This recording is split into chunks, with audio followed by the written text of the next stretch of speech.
There's a whole lot of women's refuge throughout the country, but the general idea was these are for the European women. Those are not for us. For us, leaving home is not an option. I did a little bit survey to find out. Spoke to 50 women, and out of 50, 48 women said they need a support group. And some of these women that we talked to, they wanted to be a volunteer.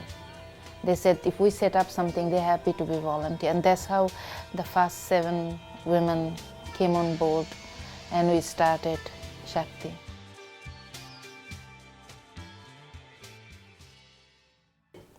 I got involved in Shakti when I was 20 years old, straight out of university. I had a degree majoring in anthropology and minoring in women's studies, and I was really excited to find out that there was a organisation for Asian, Middle Eastern, African women that was also explicitly feminist.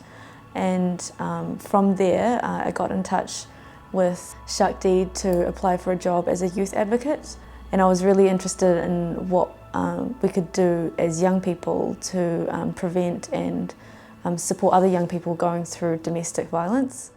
I had left side pneumothorax, which means punctured lung, broken ribs, and my neck was fractured.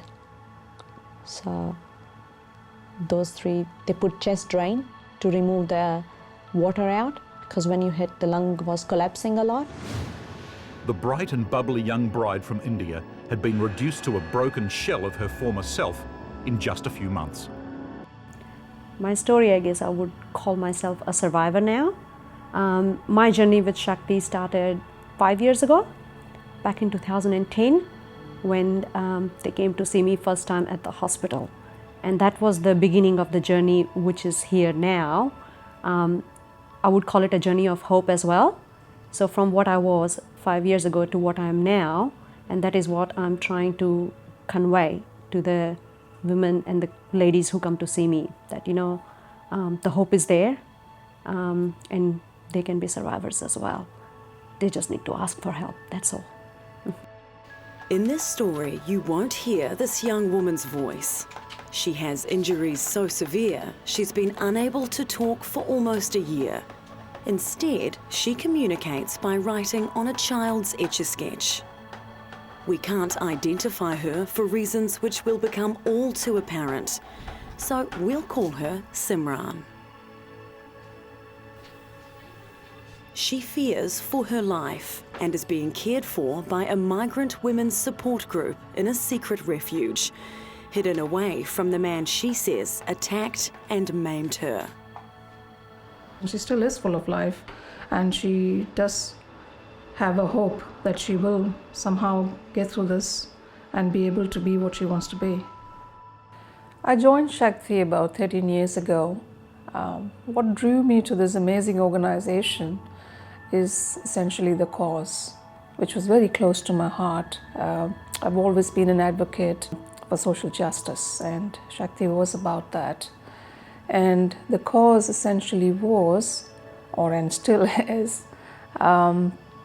is about enabling women to live lives free of fear and violence and abuse, and having that right to do so. And along with that right, the choices and the options which they can actually legitimately exercise as a fundamental right. I'm glad I've been able to contribute to this organization and the work it has been doing for the past 20 years within our communities in New Zealand. And I'm proud to be part of the social change that has been happening over the last 2 decades, especially in this particular area of family violence. And when we talk about social change, it is essentially intergenerational. As a practicing counselor, I can actually see the difference it's making in the lives of many families and women and children in particular. 20 years, I think in my mind, I try to think what it means to me. I see Shakti as a big tree, and as a new migrant to New Zealand, we didn't have a roots. We didn't have our families, and Shakti created a route for us in New Zealand, bonded us together, provided us with the shelter, and we became one big family. And we are there over 20 years, each other happiness, sorrow and love. I think that's what it means to me as a Shakti, as an organization. I'm so pleased and happy because it's really, really good achievement and improving after 20 years. And as I'm proud of one of the founding members when we started with Shakti, and wasn't easy. We're struggling a lot with the other, the build and develop this organization. But the main thing was how we support each other, and as a group, make a good friendship with each other and good networking with other organizations. If we didn't have any this kind of ability, we couldn't be here. And now it's 20 years gone with all improving and achievement and too many branches of Shakti is not easy. And I'm really proud because hard working and put the time and hours, the time being when I started as a volunteer, working as a volunteer, it wasn't easy with the kids and non-speak English. It wasn't the time. We just look for it. Wasn't much easier. But now when I'm back and when I see how the people,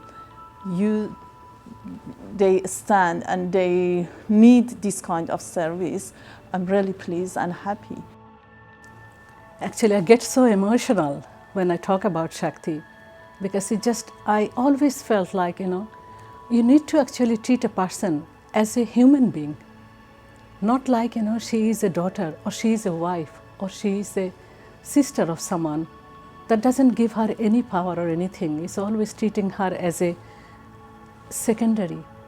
So if we treat our children or if we treat ourselves as an individual, okay, I'm an individual, I have a choice, I have a right to do something what I really want to, and I'm precious, to things that I like to cherish and like to enjoy. If I have the choice, I think that is our next generation. They can learn it from us and they can do the same thing. What a lot of us couldn't do in back home, that is, women doesn't get the opportunity to break the cycle or come out. Shakti is there.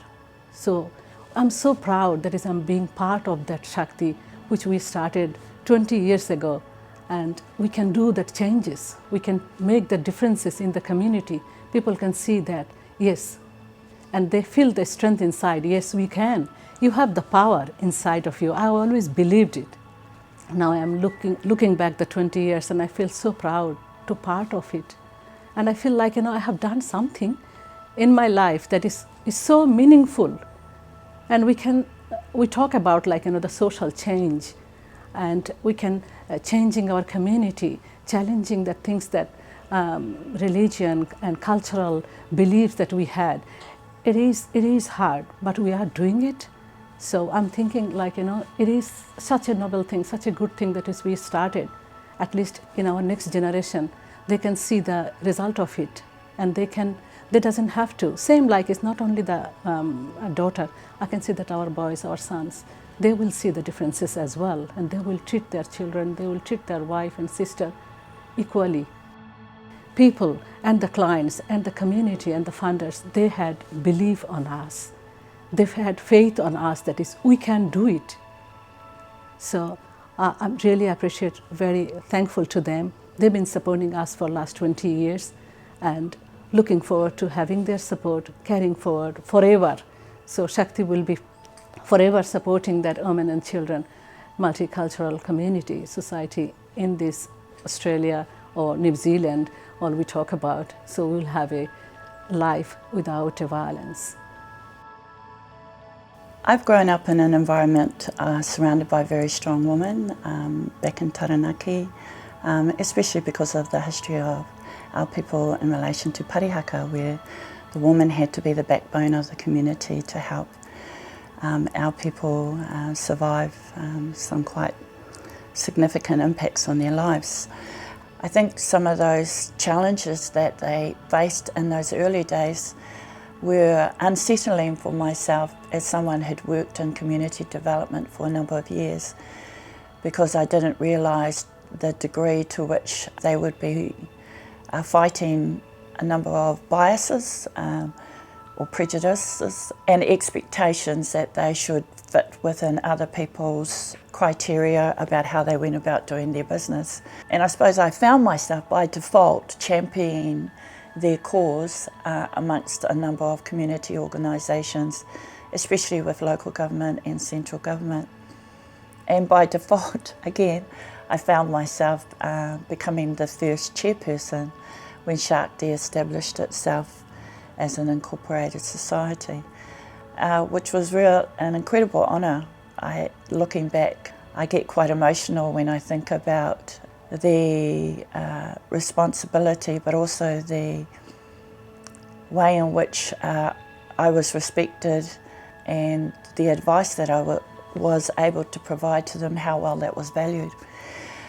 One of the things that really hit home to me in working with these women is how they could take a very small resource and utilise it to its most incredible effect.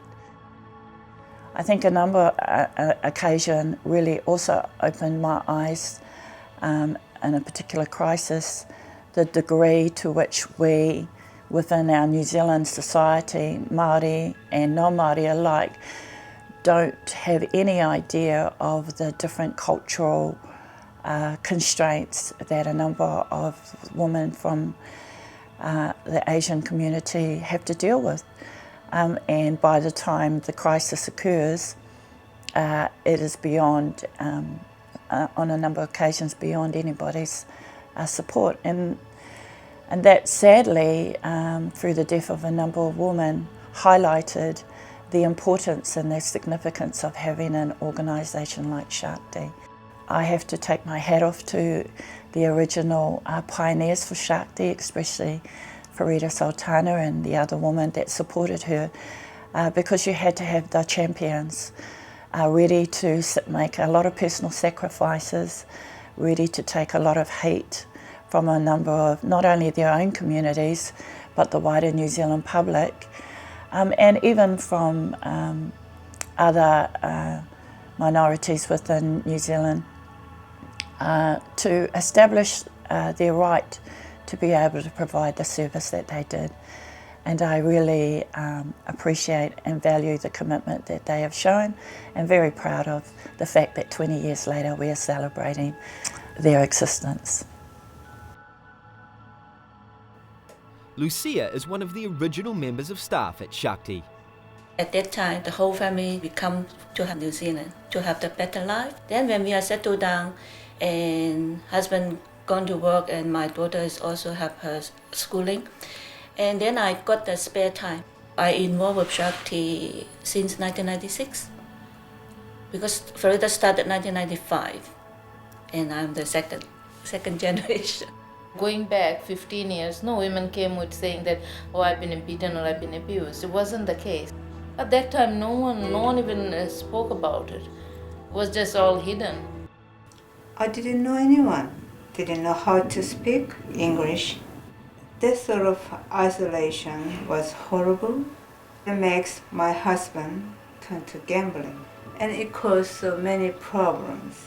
I tried to hide my suffering from my children because my husband still continuously abusing me and hit me. And then one day he just hit me a lot, so I was in hospital. So I got a lot of bruise in my body, and mentally I was so weak and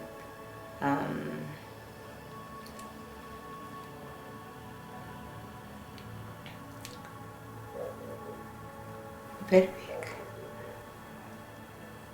And even I couldn't tell to my friends and anybody, I couldn't tell. That's why it was really, really difficult. And then one day the hospital staff, they just recommended Shakti. So I joined Shakti about 9 years ago now, it's my 10th year. I started volunteering while I was still at Oakland University, and from there I worked as a legal advocate with Shakti's legal unit, and after I started my practice I've continued working with Shakti, and it has been an eye-opening experience. When I first joined, I wasn't sure whether I'd be able to take the emotional calories that are required in working with people who have been victims of domestic violence. But the thing I've learned while working at Shakti is that you find people in a bad place in their lives, and by the time you help them and empower them, you leave them in a good place, and that is a very gratifying experience. The answer to the question why and how I was attracted to Shakti is purely because one, even as a young woman, I always felt the respect for women in our culture, and although it's mentioned in all the epics and all the philosophers talk about it, in practice it was lacking. So I always believed that we should work towards empowering women. That I think the empowerment of women is not about educating the women alone and discussing these things with men. I think the young women need to bring their sons when they are, even the women who are been through abuse, they don't bring up their children to learn to respect the women, So I think the young boy has to be brought up by the mother. And also there are really heartbreaking to see some women are against women, mother-in-laws, sister-in-laws, which is really disappointing. So if a woman can't understand that, that we need to learn to respect their space, may not be their skills, may not be their capacity to earn money, but here they just don't even respect their existence. So I feel quite disappointed about it. I think that's where I feel, first of all, we need to educate our mothers to teach their children from the beginning, respecting in every relationship. I think you could live in a relationship without love. You cannot live in a relationship without respect. How scared were you of him? On a scale of 1 to 100, 100 being extremely scared, 100. Very, very, very scared. A 16-year-old tried to protect her younger sisters. I remember my older sister actually stopped him from hitting one of the other sisters, and he started hitting her. He dragged my sister with hair, he just pulled her hair and dragged her from one room to the other, and I was sitting in that room. And he was hitting her, he was suffocating her on the beanbag, so I just stood up and I said, stop now. And then he just hit me, he returned and he hit me. She's incredibly strong, and she matured beyond her age. I think, in a way, her childhood is stolen. She had to be mother for 3 other siblings. The people who married you in the ceremony, did they know that you were 14? Yes. So in New Zealand it's not legal to get married when you're 14? Yes, but they still did it. They did it in their religion. 14 years old is the normal age. They say in the religion it can be 9. By 16, she'd had her second child. It's decided that you needed to marry this man. Because my dad said it would bring shame to the family. I had younger sisters. And did you marry this man? Yes, I had to. I had to marry the man. I had to live with him. Yeah. Surely you could have said no. I could, but I was only 14. I had nowhere to go. How far can you get when you're only 14 and you're pregnant? How many other girls are raped before they get married? With rapes.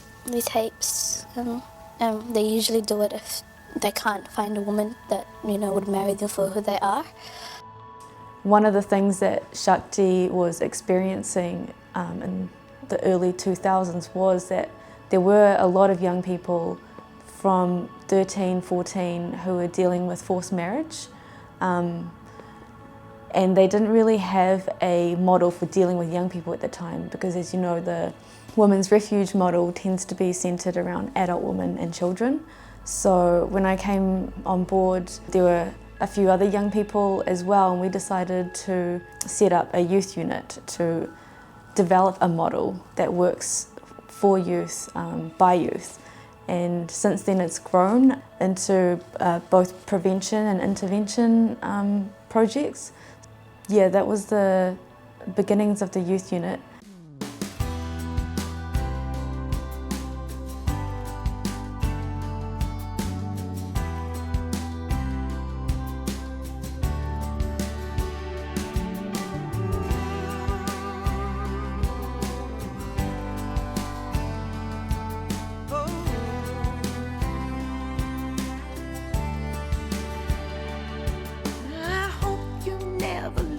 Your sense of wonder. You get your fill to eat, but always keep that hunger. May you never take one single breath for granted. God forbid love ever leave you empty-handed. I hope you still feel small standing by the ocean. Whenever one door closes, I hope one more opens. Promise me you'll give faith a fighting chance. And when you get the choice to sit it out or dance, I hope you dance. I hope you dance. I hope you never fear those mountains in the distance, and never settle for the path of least resistance. Living might mean taking chances, but they're worth taking. Loving might be a mistake, but it's worth the making. Don't let some hell-bent heart leave you bitter. When you come close to selling out, reconsider.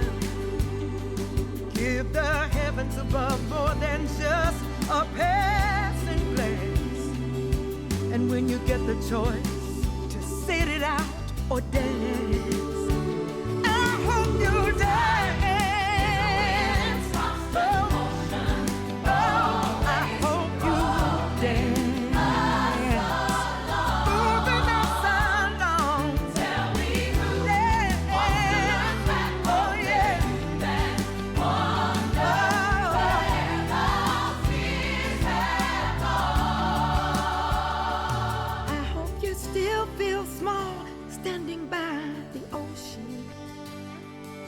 Whenever one door closes, I hope one more opens. Promise me that you'll give faith a fighting chance.